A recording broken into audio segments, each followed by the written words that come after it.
Aminareo mandrakariva ny ery havana ny fahasoavana sy ny fiadanana avy amin'ilay taloha sy ankehitriny ary mandrakizay.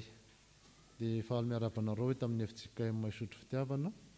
Mankasitraka ihany koa ny amin'ny teny fiarabana sy firarian-tsoza nentin'ny Ray aman-dreny mpitandrina teo izay misolo tena ny fiangonana Ray manontolo moa.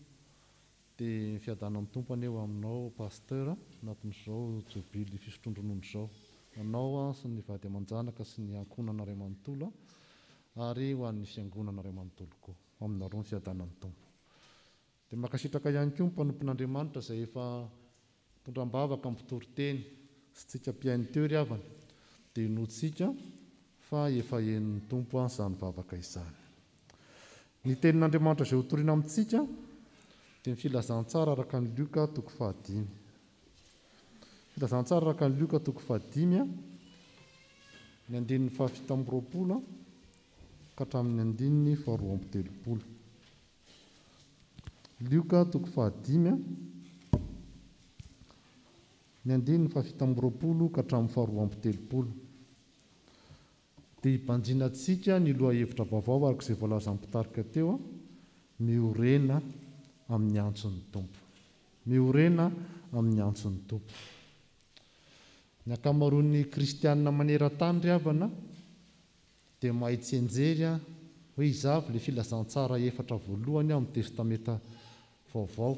Izavy ilay izy: Matio, Marka, Luka, Jaona. Zany tsy kristianina ianao raha zany avy dia tsy hainao.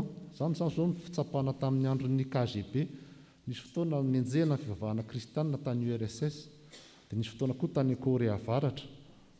Dia milaza zareo hoe dia tamin'izany zany mpitsitsilo-panjakana mody manao mpitondra fivavahana. Dia anontaniana ilay hoe mpitondra fivavahana ao, inona ke filazantsara efatra voalohany? Dia miana anina.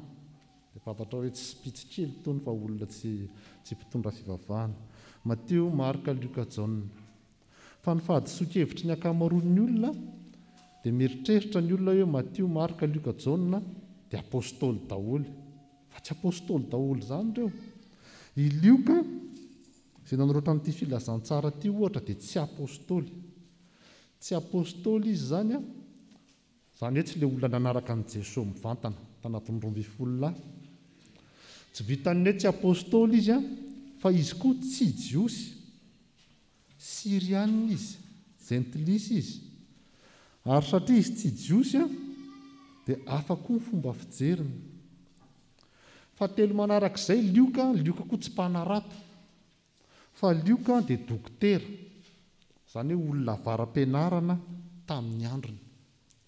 Ary satria izy sirianina, jentilisa fa tsy jiosy, satria izy avaram-pianarana fa tsy mpanarato ohatran'ny Petera, dia afaka koa ny fomba fijery sy ny teolojian'ny Luka raha oharina amin'ny teolojian'ny hafa. Ao anatin'izay ohatra zao dia Luka mijery kokoa ireo natsoin'ny fiarahamonina hoe anjorom-bala. Amin'ny fiarahamonina jiosy zany, amin'ny fiarahamonina rehetrarehetra dia misy ny olona natao hoe anjorom-bala, marginal. Dia ireo ao anatin'izany ny vehivavy ohatra. Ny vehivavy zany zao rehefa manisany olona dia ary nisan'ny olona sakafo teo dia tsy omby olona 5,000 lahy. Fa ny vehivavy tsisy manisa zany. Dia gaga be aho zao mijery tato anatin'ny Baiboly rehefa misy hoe vehivavy ositranina amin'ny aretina amin'ny akapobe, tsy hitanao mihitsy ny anarany. Tsy hita mihitsy ny anaran'ilay vehivavy ankoatran'ilay namahana demonisy ny sisa. Fa raha vao lehilahy dia apetaka ny anarany hoe ary Bartimeo jamba. Fa ny vehivavy zany zany ahiriky ny fiarahamonina ny vehivavy. Ahiliky ny fiarahamonina ihany koa ireny olona mafiady misy aretina, boka reny zany tonga dia hoe boky avy hatrany dia miala. Fa ahiliky ny fiarahamonina ihany koa izay tsy mitovy hevitra politika aminy. Ny hevitry ny fiarahamonina Ray manontolo dia ty. Ny fiarahamonina dia manao hoe mila tia tanindrazantsika. Fiarahamonina dia manao hoe mijorontsika amin'ny mahajiosy antsika. Dia izay heverina ho mpiara-miasa amin'ny mpanjana tany voahilika any. Ary izany fomba fijery diso marobe manodidina ny fiarahamonina ny jiosy izany ry havana ny tiany lioka itsy amin'ny alalan'izao filasan-tsarany izao fa miorena amin'ny antson'ny tompo satria ny antson'ny tompo dia ho an'ny olona rehetra. Ho an'iza hoy ny antson'ny tompo? Ho an'ny olona rehetra. Fitsika izany ry havana manomboka tamin'ny andininy 7 ka hatramin'ny andininy 8. So indrindra manto voalaza sotra masina tamin'ny anaran'ny tompo. Dia rehefa afaka izany dia nandeha izy dia nahita mpamoretra anankiray levy io izany na matio dia nanao taminy manaraha. Ny fanjakana Romanina no mitondra tamin'izany. Romanina izany any Italia ary Eoropa ray alavitra be ary. Dia ny Jiosy zanatany. Dia rehefa zanatany ny Jiosy dia zarazarain'ny Romanina faritra anankiray Galilia, faritra anankiray Samaria, faritra anankiray Jodia, faritra anankiray ny taty Ejipta, faritra anankiray ny tany Frantsa, ohatra izany. Dia rehefa zarain'ny mpanjana tany faritra be dia be tao anatin'ny ampira Romanina dia apetrany isaky ny faritra hoe nareo ato tia hetra alainareo. Ohatra manao ny teti-bolam-panjakana amin'izao fotoana io ihany izany. Tia ny hetra alainareo amin'ity taona ity. Dia ohatra izany izao hoe ny faritra napetraka ho hetra ho alain'ny amin'ity taona ity dia ray tapitrisa denari amin'ny faritra anankiray ho Galilia. Dia miantso ny antsoina hoe mpamory hetra ry zareo dia ireo olona mpamory hetra ireo no manome toky na karazana garan izany milaza hoe tsy maintsy tratranay ireo hetra ireo.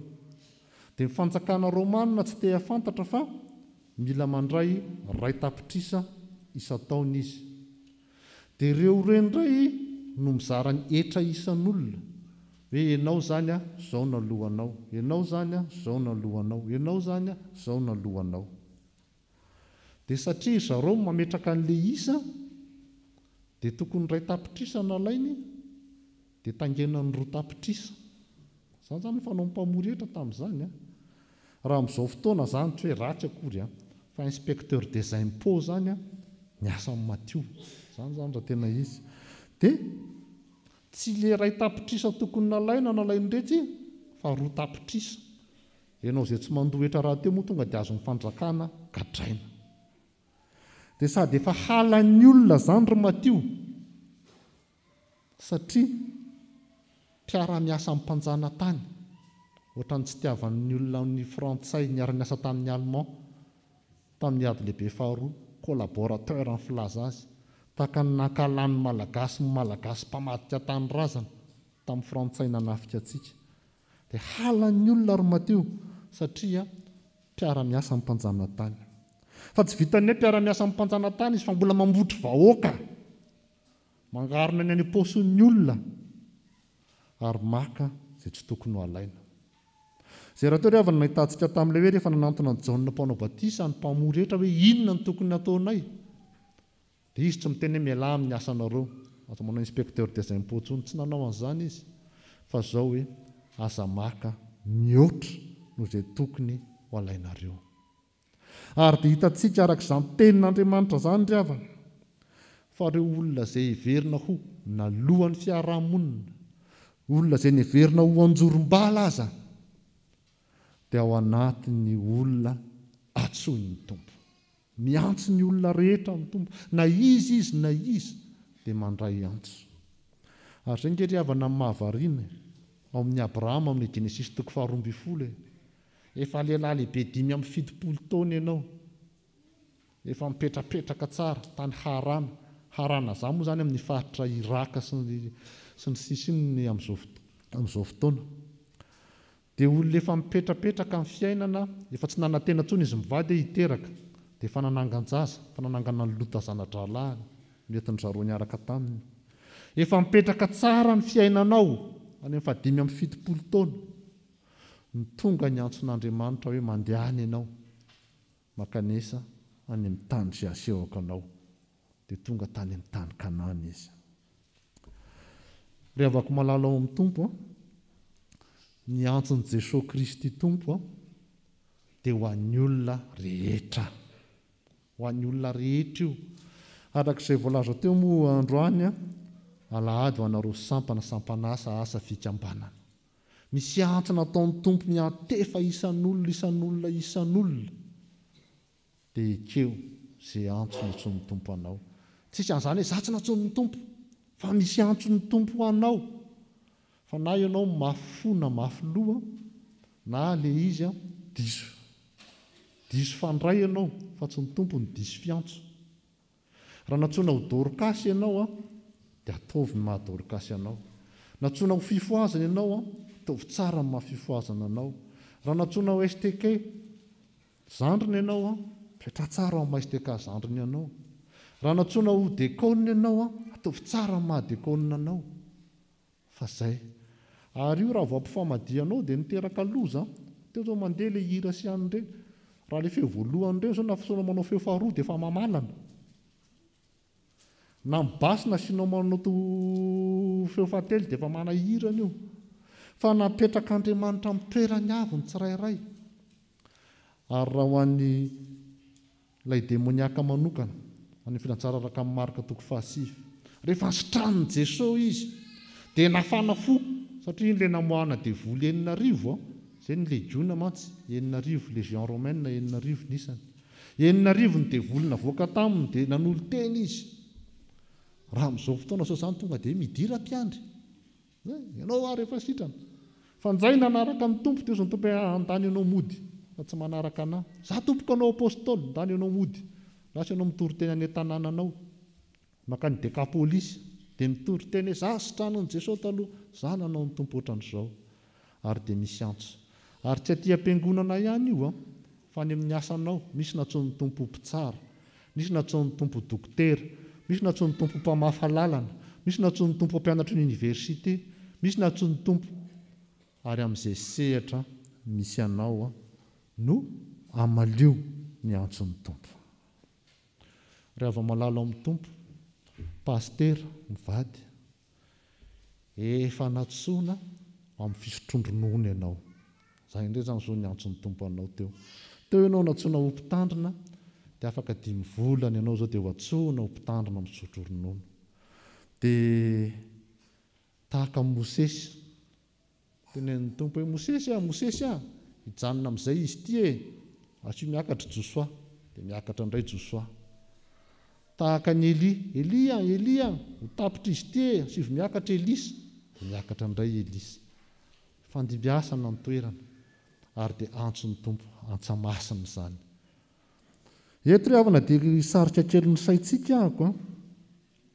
Misy fahadisoan-kevitra be dia be ny antsoina hoe ny antson'Andriamanitra. Ny antson'Andriamanitra dia verin'ny olona eo anatin'ny fahoriana foana. Fa misy fotoana ny antson'Andriamanitra dia ao anatin'ny fahasoavana. Misy fotoana moa izay tafaresaka amin'ireny mpitondra fivavahana hafa ireny. Manana namana pasteur sy mopera sy maseur be dia be. Mariako tsara fa tsika FJKM manana maseur ihany koa. Dia ny ankamaroan'ny olona hozy izy ry maseur sy mopera na ny pasteur hafa. Raha vao anontaniana dia izao, fa maninona kainao ty nanao maseur? Nga voadona tany amin'ny resaka fitiavana. Izany daholo ny fa maninona kainona nanao mopera? Ka nataon'ny vehivavy narary fo. Tena izany. Fa maninona kainona nanao pasteur? Nga lany session teny Ankatso. Tsia. Raha ny tantaran'io pasteur io fantatrareo, cadre ambony be tany Frantsa io. Nandray firy franc français izy tamin'izany fantatro. Mbola tsy euro ny vola tamin'izany. Fa nafoy izany. Tahaka ny Timothée ity rehefa tonga ny antson'ny tompo. Za moa fantatrareo fa nisy fotoana nandalo kely teto. Fantatro tsara ny teti-bola ny sotro fitiavana. Fa raha ny karaman'ny raisiny tamin'izany sy ny raisiny izao mbola ambany. Mbola ambany no menareo azy izao no ny raisiny tamin'izany. Fa izay le antson'ny tompo miantso anao ao anatin'ny faratapon'ny heriny. Inspecteur des impôts ao anatin'ny herin'ny ray manontolo Mattio natsoin'Andriamanitra. Ary dia nivaliany ny antson'ny tompo. Nafahan'ny orona ny antson'ny tompo. Fa ny antson'ny tompo ry havana, sy iorenantsika pino. Tsy vitany hoe ho an'ny olona rehetra ihany. Fa ny antson'ny tompo ihany koa dia anaovana fety. Anaovana inona hony? Anaovana fety. Manomboka amin'ny 7:20 ka hatramin'ny 1:30. Izao voalaza ny soratra masina amin'ny anaran'ny tompo. Ary Levy nanao fanasana lehibe tao an-tranony ho an'i Jesosy. Ary nisy mpamory hetra sy ny olon-kafa sy ny sisa izay niaraka ninana taminy tao. Tsy dia mahazatra ny olona loatra izany, fa izany no voalaza ny soratra masina ry havana. Rehefa nahare antson'ny tompo, izany Levy izany na Matio izany, dia nanao fety izy. Izy raha teo nanam-bola ary tena manam-bola. Natsoina ny namany mpiara-mamory hetra aminy, ny inspecteur des impôts, natsoina tao. Natsoina ireo namany mpanao fandrarana niaraka taminy, natsoina tao. Natsoina izay manodidina ary niara-ny sakafo tamin'i Jesosy Kristy tompo. Rehefa tena maheno antson'ny tompo ianao dia manao fety. Fa rehefa ianao mbola tsy manao fety sy tsy manana fifaliana, mbola tsy antson'ny tompo izany. Fa ny antson'ny tompo ry havana dia miteraka fety eo amin'ny fiainana.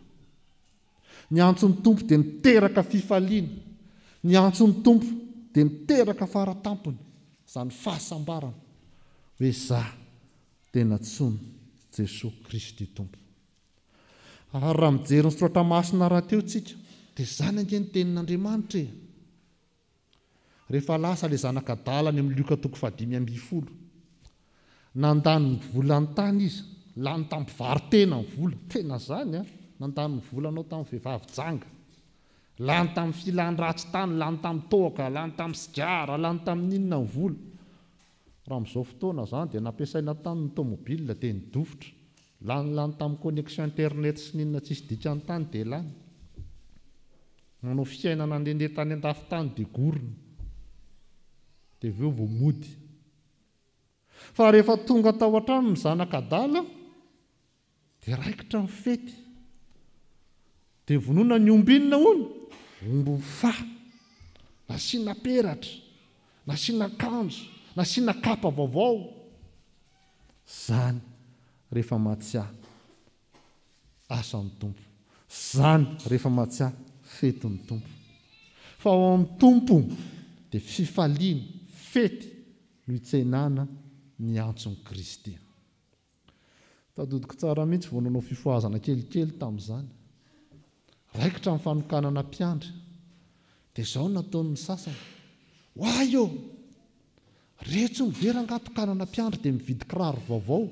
Satria hitanao misy kiraro vaovao be mbola tsy nitsahana izy izany. Retso ny tokanana dekona dia mividy palitao vaovao na 4 million. Retso ny tokanana mpandray fanasan'ny tompo ny zanany dia olona 300 no asaina. Retso ny atao batisa ny zanany dia hatramin'ny fianakaviana any an-dafy atsoina. Dia tonga tahaka an'ireny teny reto hoe fandanimpony izany, ahoana izany. Fa ny tenin'Andriamanitra eto ry havana dia manamafy amintsika fa ny antson'ny tompo dia asiana ary anaovana fety. Dia tena rariny ary tokony atao. Fa tsy hoe rehefa mivoaka ry amin'ny toeram-piasana any amin'ny manao fety. Fa rehefa mandray fahasoavana tam-piangonana ianao dia tokony hanao fety. Satria izay ny tenin'Andriamanitra. Ary io raha teo ingery havany, tsika manao fety eto an-tany io dia marika ilay fety atao mandrakizay any an-danitra, miaraka amin'ny sakafo amin'ny Abrahama, Isaka, Jakoba. Izay voalaza ny tenin'Andriamanitra. Ireo izany azo antoka fa any an-danitra any. Ireo moa voateniteny foana ny anaran'izy telo mianaka ireo, Abrahama, Isaka, Jakoba. Dia miara manao fety amin'izany mandrakizay any fanjakan'ny lanitra. Rehavako malala ao amin'ny tompo, natsoina ho amin'ny retirety ny mpitandrina anareo, Jobely finjonondronono. Mba miara manao fety aminy koa izany nareo sampana sy sampanasa ary asa e. Izany ange ny tenin'Andriamanitra e. Raha aman-dreny be teto amintsika io hanao fety miaraka aminy. Dia efa nanontaniana moa hoe inona ilay jobily, inona ilay tsangam-bato, satria fanao izany tamin'ny FJKM dia hanaovana trano. Ao anatin'ny krizy ve dia hanaovana trano, pasteur? Miarahary manao fety aminy. Io raha sanatrika hoe tapitra ny taona ka tsy vita io, dia ny fantatry ny olona tsy hoe tsy vita ny tranon'ny pasteur, fa ny fantatry ny olona dia tsy nahavita ny adidy ny sotro fitiavana. Izay fotsiny ny fantatry ny olona. Fa Andriamanitra mahay miasa ary havana amin'ny fomba tsy takatra. Za zao gaga be sady faly be tamin'ny herin'ny androany ny toroteny tany amin'ny fiangonana anankiray tamin'ny synodam-paharintantsika. Dia za ny eritreritra hoe ahoana moa izany ny olona ao anatin'ny confinement izany. Ohatrinona moa izany izao satria nisy ezaka nataondry zareo. Fa gaga be ahako satria vakiana ilay ezaka vita teo. Lahady anankiray fiangonana an'izany tsy ampiatsasaky ny budget sotro fitiavana. Fa ndray lahady tamin'ny herin'ny androany 50 millions latsaka kely ny voangony. Lahady anankiray ahoana hoa? Ao anatin'ny confinement ny olona mbola mahavita an'izany satria nahoana? Matsiahy ny fahasoavan'Andriamanitra, matsiahy ny antson'i Kristy, ary dia matsiahy fa tokony hanao fety.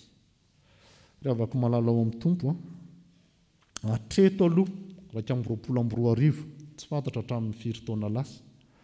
Dia izany fiangonana sotro fitiavana izany matanjaka indrindra ary efa mataonany raha amin'ny lafiny ara-bola ny jerena. Dia nareo izany no tarafin'ny Madagasikara iray manontolo, tarafina hiatrany Kanada. Nahoana no nataon'ny sotro fitiavana tao? Dia ampiseho hoy fa rehefa mandray antson'Andriamanitra ianareo dia mahay manao fety. Raha fehezina izany ry havana amin'ny tenin'Andriamanitra amin'ity andron'io ity dia ho an'ny olona rehetra ny antson'ny tompo. Mety olona tsy mitovy hevitra politika aminao io, mety olona mpanambaka vahoaka io, fa antson'ny tompo dia ho an'ireny. Ary rehefa matsiahy antson'ny tompo ianao dia manaova fety dia zara ho amin'ny hafa ihany koa ny fifalianao. Amen.